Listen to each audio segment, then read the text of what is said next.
Assalamualaikum warahmatullahi wabarakatuh, Ibu Sam. Waalaikumsalam Oke. warahmatullahi wabarakatuh. Sehat ya? Alhamdulillah sehat. Alhamdulillah. Jadi kita ketemu lagi pada pendampingan individu ke-6 ya. Oh ya.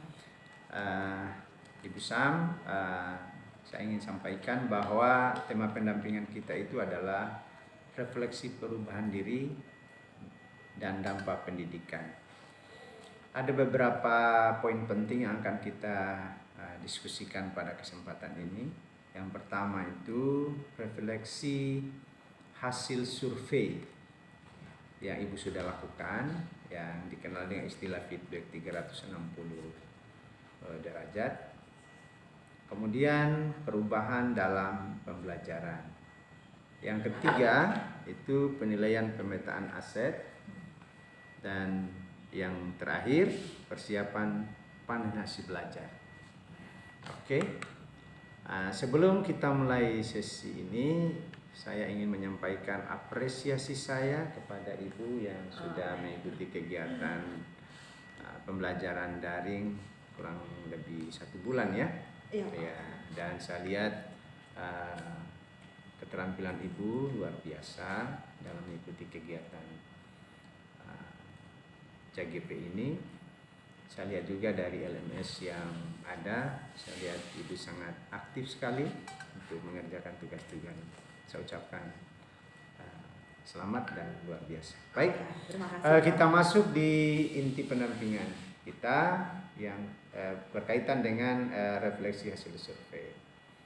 Saya lihat di LMS Ibu juga sudah mengupload, namun untuk itulah saya akan mengkonfirmasi beberapa hal. Yang pertama ini mengenai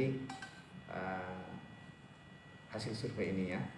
Jadi menurut Ibu, apa yang kira-kira dari hasil survei itu yang masih kurang dan perlu ditingkatkan ya?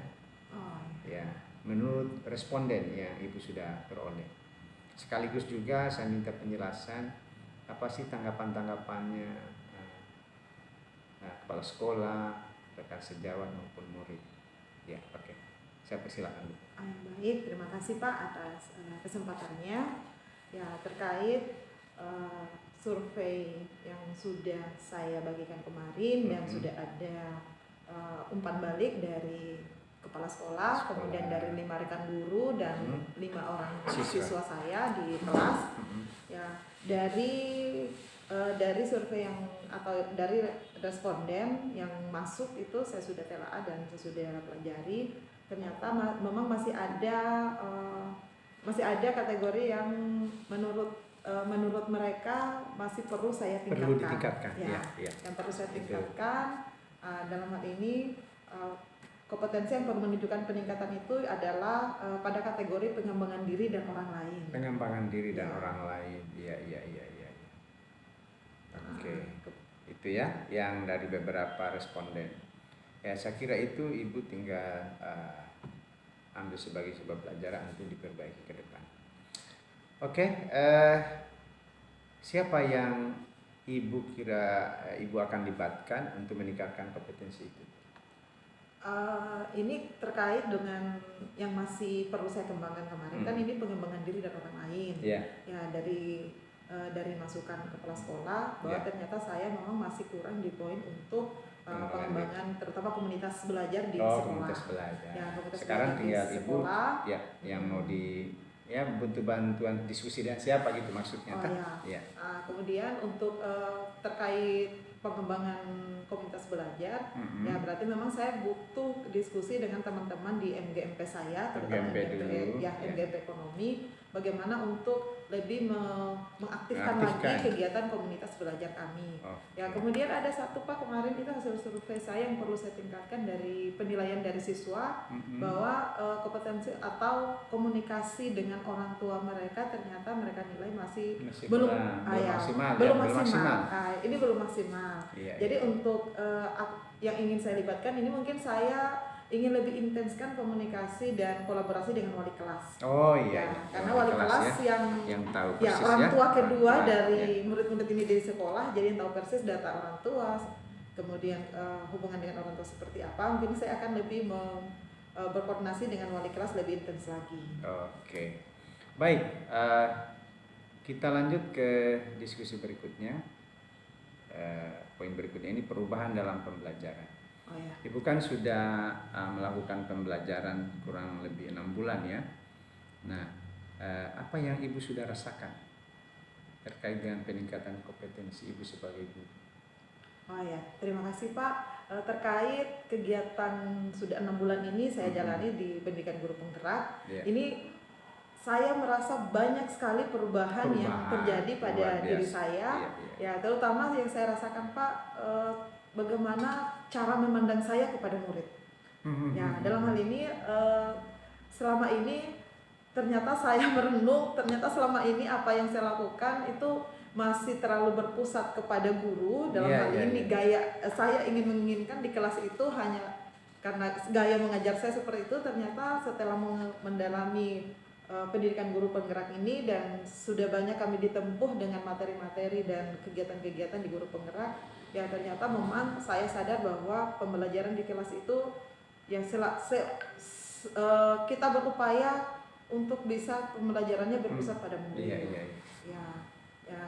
Kemudian saya merasa setelah saya merubah mindset saya, ya ternyata saya dan murid saya lebih enjoy belajar. Ya tidak ada tekanan, tidak ada terlalu banyak tuntutan dari guru, tetapi saya memberikan kebebasan kepada murid-murid saya untuk mengembangkan bakat dan minatnya, segala potensi mereka, dan hasil belajarnya luar biasa. Ya kalau saya bandingkan dengan semester lalu yang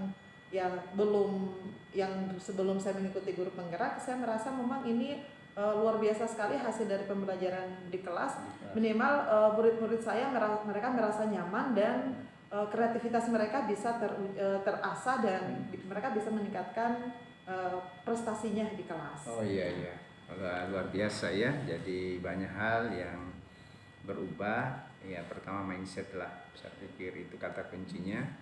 Kalau sudah terjadi perubahan mindset, pasti yang lainnya akan berikutan sehingga berdampak pada murid. Saya kira Ibu sudah mulai sadar itu dan pasti itu akan lebih baik lagi seterusnya. Oke, saya kira itu juga lah yang poin yang sangat memuaskan untuk Ibu, bahwa rupanya pembelajaran yang berpusat pada murid itu lebih baik ya. Nah, oke, sepakat. Oke, Ibu Sam, kita akan lanjut diskusi kita pada poin ketiga. Poin ketiga ini penilaian pemetaan aset. Ibu bisa jelaskan ke saya siapa sih yang Ibu libatkan dalam proses pemetaan aset? Ya, dan mungkin bisa jelaskan bagaimana cara Ibu mengidentifikasi sumber daya. Silakan. Oke, baik, terima kasih Pak. Dalam pemetaan aset itu saya melibatkan unsur pasti pimpinan, pasti kepala sekolah, kemudian rekan-rekan guru, ya, dan kemarin kebetulan pada saat pembahasan aset ada orang tua siswa hadir yang sempat hadir. Oh iya. Kemudian ada perwakilan siswa, ya perwakilan siswa juga, kemudian para wali kelas itu yang saya libatkan kemarin. Ya kemudian cara untuk memetakan aset. Langkah pertama saya berkoordinasi dulu dengan operator Dapodik. Oh iya. Ya, karena saya berpikir bahwa di Dapodik itu pasti data-data real terkait aset yang dimiliki oleh sekolah pasti ada di operator Dapodik. Ya, kemudian saya berkoordinasi juga dengan teman-teman seperti kalau aset terkait aset manusia, data-data itu saya berkoordinasi dengan KTU, ya Kepala Tata Usaha. Kalau Sarpras berarti di Lokastek Sarpras, ya kemudian kegiatan-kegiatan kesiswaan, ya kemudian teknik untuk menganalisis asetnya. Memang kami lakukan diskusi, ya diskusinya itu saya bagi menjadi 3 kali pertemuan, karena saya pikir kalau hanya 1 kali pertemuan mungkin pembahasannya tidak akan utuh, karena kan ada 7 aset yang akan kami analisis dari apa saja asetnya dan terutama penggunaan atau pemanfaatan asetnya dalam pembelajaran. Itu yang menjadi fokus pembicaraan kami, bagaimana dengan aset yang sudah diidentifikasi, yang sudah potensi-potensi yang dimiliki oleh sekolah, bagaimana pemanfaatannya untuk keterlaksanaan pembelajaran di kelas. Iya, luar biasa ya. Jadi bisa saya simpulkan bahwa aset di SMA 4 sudah dipetakan dengan baik ya. Oh ya. Oke. Dan alhamdulillah sudah menghasilkan hasil pemetaan aset sekolah. Iya iya. Bisa dijelaskan apa pertimbangan utamanya itu dalam menentukan sumber daya itu? Pertimbangan utama sih sebetulnya pertama keterpakaian asetnya. Oh, keterpakaian. Ya, Pemanfaatannya pemanfaatannya. seperti apa? Ya, karena setelah kami identifikasi, Mm-mm. ternyata memang ada beberapa aset yang sudah kami masukkan dalam daftar aset sekolah, tapi pemanfaatannya belum maksimal. Belum maksimal. Ya, belum maksimal. Malahan ada aset yang hampir warga sekolah tidak sadar bahwa ternyata aset itu bisa kita manfaatkan. Ya. Oke. Ada kendala kira-kira pada saat pemetaan aset?